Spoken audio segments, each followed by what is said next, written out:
Demi Lovato opened up about a difficult time in her life recently when she thought she'd almost have to go back to rehab.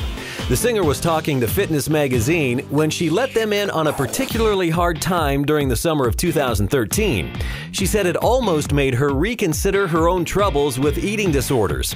Demi says, "I almost went back to rehab for my eating disorder last summer. I was obsessing over food and terrified of it at the same time. Luckily, there was someone there for her that Demi trusts, her boyfriend Vilmer Valderrama. He noticed how Demi was acting and called her out on it. Since then, Demi says she's on a structured diet that includes 4 small meals a day and 2 snacks to teach her portion control.